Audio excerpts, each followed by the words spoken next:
नमस्कार दोस्तों, स्वागत है हमारे यूट्यूब चैनल में। दोस्तों इस वीडियो में हम आपको बताएंगे कोशिका से संबंधित 30 अति महत्वपूर्ण प्रश्न दोस्तों, जो आपके आगामी सभी परीक्षाओं के लिए महत्वपूर्ण है। आगे बढ़ते हैं और पहले कोशिका के बारे में जान लेते हैं। कोशिका है क्या? देखिए दोस्तों, कोशिका क्या है। कोशिका सजीवों के शरीर की रचनात्मक और क्रियात्मक इकाई है। अब पहले समझते हैं रचनात्मक और क्रियात्मक कहने का अर्थ क्या है।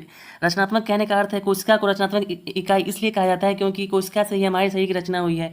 कई सारे कोशिका मिलकर उत्तक बनाते हैं और कई सारे उत्तक मिलकर अंग बनाते हैं, ऑर्गन बनाते हैं, और कई सारे अंग मिलकर ऑर्गन सिस्टम बनाता है, और ऑर्गन सिस्टम मिलकर एक बॉडी का निर्माण करता है। इसलिए हम इसको रचनात्मक इकाई कहते हैं। क्रियात्मक इकाई कहने का अर्थ क्या है? क्रियात्मक इकाई कहने का अर्थ है जैसे मतलब कोशिका कार्य भी करता है, क्योंकि कोशिका के अंदर कई सारे कोशिकांग पाए जाते हैं। कोशिका के भी अंग होते हैं, जैसे माइटोकॉन्ड्रिया हो गया, राइबोसोम हो गया, न्यूक्लियस हो गया, गोल्गी एपार्टस हो गया, और कई सारे होते हैं। कोशिका में सभी अपना अपना कार्य करते हैं। कोशिका के अंदर कई सारे क्रियाएं विधि संचालित होते रहते हैं हमेशा। आगे क्या है? और प्राय स्वतः जनन की सामर्थ्य रखता है। इसका अर्थ हो गया, इसका अर्थ है अगर हमारे शरीर में किसी भी जगह किसी कारण से कोई कोशिका मर जाता है, तब बगल वाली कोशिका विभाजन कर जाती है और 1 से 2 में बट जाती है और उस खाली जगह को भर देती है जो किसी कोशिका के मरने से खाली हो गया था। ठीक है दोस्तों, आगे क्या है? जिसमें वे सभी क्रियाएं होती है जिन्हें सामूहिक रूप से हम जीवन कहते हैं। इसमें कुछ ना कुछ कार्य कोशिका में हमेशा होते रहता है, हमें एनर्जी प्रोवाइड करने के लिए या मतलब कार्य करने के लिए ये हमें एनर्जी देते ही रहता है।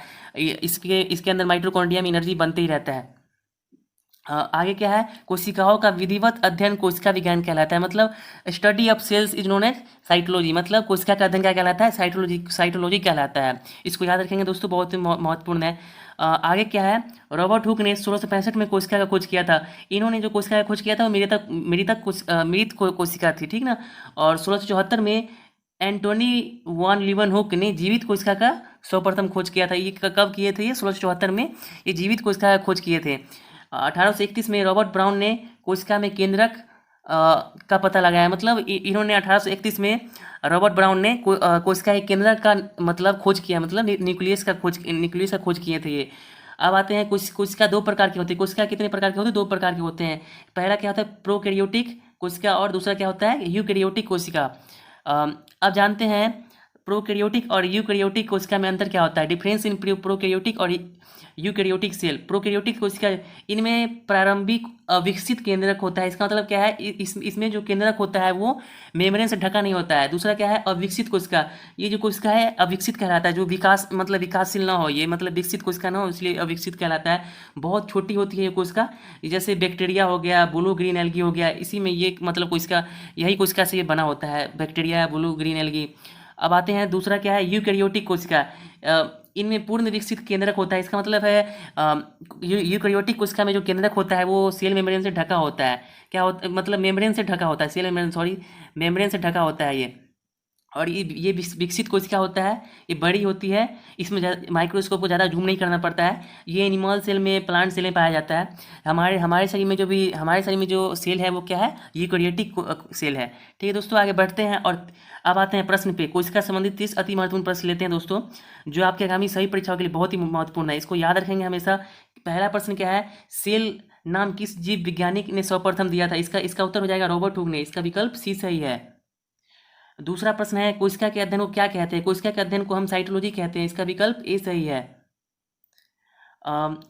तीसरा प्रश्न है कोशिका में राइबोसोम की अनुपस्थिति में निम्न में से कौन सा कार्य संपादित नहीं होगा? तो इसमें क्या होगा? प्रोटीन संश्लेषण नहीं हो पाएगा, क्योंकि हम जानते हैं राइबोसोम क्या करता है? प्रोटीन का संश्लेषण करता है। क्या करता है? प्रोटीन का संश्लेषण होता है, संश्लेषण करता है। अगर राइबोसोम ना हो तो हमारे कोशिका में प्रोटीन नहीं बनेगा। चौथा प्रश्न है यदि माइटोकॉन्ड्रिया काम करना बंद कर दे तो कोशिका में कौन सा कार्य नहीं होगा? तो इसका उत्तर हो जाएगा भोजन का ऑक्सीकरण। अगर भोजन का ऑक्सीकरण नहीं होगा तो हमें ऊर्जा कहाँ से प्राप्त होगा? इसलिए कहा जाता है माइटोकॉन्ड्रिया अगर हमारी कोशिका में ना हो तो हमें एनर्जी प्राप्त नहीं होगा। क्या कहते हैं ये? अब आते हैं पांचवा प्रश्न। पांचवा प्रश्न क्या है? कोशिका का ऊर्जा गिरी किसको कहा जाता है? कोशिका का ऊर्जा गिरी क्या कहते हैं? माइटोकॉन्ड्रिया कहा जाता है। देखिए दोस्तों, अब थोड़ा बहुत माइटोकॉन्ड्रिया के बारे में जान लेते हैं। इसको हिंदी में सूत्रकनिका कहते हैं। इसको क्या कहते हैं? सूत्रकनिका कहते हैं। इसका खोज अल्टमैन ने किया था। इसका खोज अल्टमैन ने किया था। इसका काम होता है जब हम सांस लेते हैं तो हीमोग्लोबिन उस ऑक्सीजन को लेकर कोशिका में चले जाता है और माइटोकॉन्ड्रिया को दे देता है। ऑक्सीजन माइटोकॉन्ड्रिया में चेन रिएक्शन करता है, इसके फलस्वरूप एटीपी बनता है। क्या बनता है? एटीपी बनता है और 38 एटीपी मिलकर ग्लूकोज को बना देते हैं और ग्लूकोज हमें क्या करता है? ऊर्जा प्रदान करता है। ठीक है दोस्तों, इसलिए हम क्या कहते हैं इसको? Power house of the cell, power house of the cell भी कहते हैं माइटोकॉन्ड्रिया को। छठा प्रश्न दोस्तों, छठा प्रश्न क्या है? निम्नलिखित में से कौन सबसे बड़ा कोशिकांग है? तो सबसे बड़ा कोशिकांग क्या है इसमें? प्लास्टिड है। ये प्लांट सेल में पाया जाता है, ये पादप कोशिका में पाया जाता है। सातवां प्रश्न है, कोशिका में प्रोटीन संश्लेषण कहाँ होता है? अभी बताया है दोस्तों आपको, कोशिका में प्रोटीन संश्लेषण जो होता है वो राइबोसोम में होता है। इसका विकल्प बी सही है। आठवां प्रश्न है, पादप कोशिकाओं का सबसे बाहरी आवरण क्या कहलाता है? पादप कोशिकाओं का सबसे बाहरी आवरण कोशिका भित्ति कहलाता है। इसका विकल्प बी सही है। सेल वाल जो होता है वो बाहरी आवरण होता है, क्या कहते हैं, पादप कोशिका का, वो उसको सुरक्षा प्रदान करता है पादप कोशिकाओं को। नौवां प्रश्न है, कोशिका को निश्चित रूप प्रदान कौन करता है? तो ये क्या कहते हैं, इसका उत्तर हो जाएगा बी, कोशिका भित्ति करता है, इसको निश्चित रूप प्रदान करता है पादप कोशिकाओं को। 10वां प्रश्न है, कौन सा कोशिकांग केवल पादप कोशिकाओं में पाया जाता है? तो ये क्या है? ये सभी क्या कहते हैं? पादप कोशिकाओं में पाए जाते हैं। कोशिका भित्ति, लवक, रिक्तिकाएं, ये सभी क्या कहते हैं? पादप कोशिकाओं में पाए जाते हैं। ये क्या कहते हैं? पादप कोशिकाओं में पाए जाते हैं। 11वां प्रश्न क्या है, फूलों और बीजों को विभिन्न प्रकार के आकर्षक रंग कौन प्रदान करता है? इसका क्या कहते हैं? आंसर हो जाएगा विकल्प बी सही होगा। इसका क्रोमोप्लास्ट जो है उसको, फूलों को और बीजों को विभिन्न प्रकार के आकर्षक रंग प्रदान करते हैं। और ये जो पत्ती का जो हरा कलर होता है वो क्लोरोप्लास्ट के कारण होता है। किसके कारण होता है? क्लोरोप्लास्ट उसको हरा कलर प्रोवाइड करता है पत्ती को। 12वां प्रश्न दोस्तों, 12वां प्रश्न क्या है? पत्तियों का हरा रंग प्रदान करता है, पत्तियों को हरा रंग प्रदान करता है। इसका विकल्प ए सही हो जाएगा। इसका विकल्प बी सही हो जाएगा दोस्तों, क्लोरोप्लास्ट। क्या हो जाएगा? क्लोरोप्लास्ट। 13वां प्रश्न है, कोशिका की आत्महत्या की थैली कहलाता है? ये लाइसोसोम कहलाता है। इसका विकल्प ए सही हो जाएगा, क्योंकि अगर कोई कोशिका अगर मरने वाला हो तो ये लाइसोसोम जो है अपना कुछ केमिकल मतलब वो करके और वो कोशिका को नष्ट कर देता है। इसलिए इसको हम क्या कहते हैं? इसको हम क्या कहते हैं? आत्महत्या की थैली कहते हैं। 14वां प्रश्न दोस्तों, 14वां प्रश्न क्या है? 80% से अधिक सेल में पाया जाने वाला पदार्थ क्या है? ये जल है। ये जल जो है 80% से ज़्यादा, 80% से भी ज़्यादा पाया जाता है हमारी कोशिका में। 15वां प्रश्न है, कोशिका विज्ञान का जनक कहा जाता है? कोशिका विज्ञान का जनक रॉबर्ट हुक को कहा जाता है, फादर ऑफ सेल बायोलॉजी। इसका विकल्प ए सही है। 16वां प्रश्न, निम्नलिखित में से कौन सा कोशिकांग डीएनए रखता है? देखिए दोस्तों, क्या डीएनए जो है वो न्यूक्लियस में भी पाया जाता है, केंद्रक में भी पाया जाता है, और एक और जो कोशिकांग है उसमें भी पाया जाता है। ये क्या है? माइटोकॉन्ड्रिया। इसका विकल्प डी सही है। माइटोकॉन्ड्रिया में भी डीएनए पाया जाता है। 17वां प्रश्न है, कौन सी रचना जंतु कोशिकाओं को वनस्पति कोशिका से विभेदित करता है, मतलब अलग करता है? इसका विकल्प डी सही हो जाएगा, कोशिका भित्ति सिर्फ पादप कोशिकाओं में पाया जाता है, जंतु कोशिका में नहीं पाया जाता। 18वां प्रश्न है, कोशिका भित्ति होती है, मतलब कोशिका भित्ति कैसी होती है? ये पारगम्य होती है। ये क्या होती है? पारगम्य होती है, मतलब ये सभी को जाने देती है। मतलब पारगम्य मतलब क्या होता है? हर किसी को जाने देना, ठीक ना? ये इसलिए इसे पारगम्य कहते हैं इसे। 19वां प्रश्न, माइटोकॉन्ड्रिया किस में अनुपस्थित होता है? ये इसका उत्तर हो जाएगा जीवाणु। बैक्टीरिया में माइटोकॉन्ड्रिया नहीं पाया जाता है। 20वां प्रश्न है, जीव द्रव्य प्रोटोप्लाज्म शब्द का प्रयोग सर्वप्रथम किसने किया था? ये प्रोकिंजे ने किया था। इसका विकल्प बी सही है। प्रोकिंजे ही ने सबसे पहले जीव द्रव्य का सर्वप्रथम प्रयोग किया था इस शब्द का। 21वां प्रश्न है, जीव द्रव्य जीवन का भौतिक आधार है। ये किसका कथन है? ये हैक्सले का कथन है। इसका विकल्प सी सही है। 22वां प्रश्न, न्यूक्लियस की खोज सर्वप्रथम किसने की थी? न्यूक्लियस की खोज सर्वप्रथम रॉबर्ट ब्राउन ने की थी। इसका विकल्प डी सही है। 23वां प्रश्न दोस्तों, कोशिका की क्रियात्मक गतिविधियां नियंत्रित होती है? ये केंद्रक द्वारा होती है। किसके द्वारा होती है? केंद्रक। इसका विकल्प ए सही है। हमारे कोशिका में जितने भी कार्य होते हैं वो क्या कहते हैं, उसका कंट्रोल जो है वो केंद्रक ही करता है। उसका हेड जो होता है वो न्यूक्लियस होता है। क्या होता है? न्यूक्लियस होता है। यही सभी कार्य को मतलब संपादित करता है, मतलब सेल में इसको क्या कार्य करना है ये सबको मतलब इंस्ट्रक्ट करता है कोशिका में केंद्रक। 24वां प्रश्न दोस्तों, 24वां प्रश्न क्या है? निम्नलिखित में सबसे छोटी कोशिका क्या है? निम्नलिखित में सबसे छोटी कोशिका क्या है?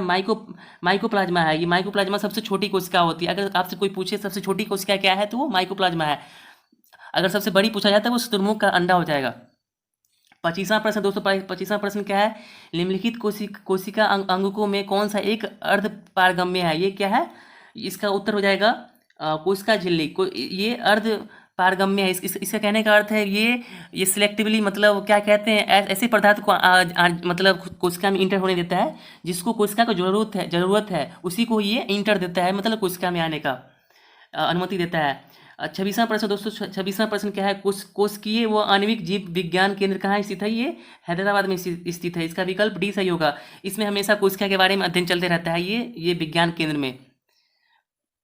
27वां प्रश्न है दोस्तों, 27वां प्रश्न क्या है, उस प्रक्रिया का नाम बताए जिसमें कोशिकाओं द्वारा पदार्थ का अंतर्ग्रहण प्लाज्मा झिल्ली द्वारा होता है। इसका क्या कहते हैं, प्लाज्मा झिल्ली द्वारा जो मतलब अंतर्ग्रहण होता है अंदर, मतलब क्या कहते हैं ऑक्सीजन लेना, ये क्या कहलाता है, या किसी और चीज़ को लेना अंदर, ये क्या कहलाता है, इंडोसाइटोसिस कहलाता है। इसका विकल्प डी सही हो जाएगा।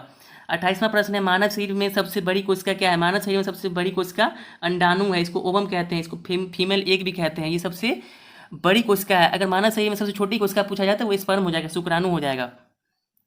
29वां प्रश्न है, मानव शरीर में कोशिकाओं में पाए जाने वाले गुणसूत्र जोड़े की संख्या कितनी होती है? ये 23 होती है। ये जोड़ा पूछा गया है इसलिए यहाँ पर 23 हो जाएगा। ये जोड़ा पूछा गया इसलिए यहाँ पर क्या हो जाएगा, 23 हो जाएगा दोस्तों। इसलिए इसका विकल्प क्या है? सी सही है। इसका विकल्प क्या है? सी सही है। दोस्तों आगे बढ़ते हैं। 30वां प्रश्न दोस्तों, कोशिकीय श्वसन के दौरान जारी ऊर्जा को किसमें संग्रहित किया जाता है? तो इसका विकल्प ए सही हो जाएगा। इसका विकल्प ए सही हो जाएगा दोस्तों, एटीपी। इसका विकल्प ए सही हो जाएगा, एटीपी। इसी में मतलब क्या कहते हैं ऊर्जा का संग्रहित होता है। इस 38 क्या कहते हैं 38 एटीपी मिलकर क्या होता है, ग्लूकोज का निर्माण करता है और ग्लूकोज हमें क्या देता है, ऊर्जा देता है। ठीक है दोस्तों, जय हिंद।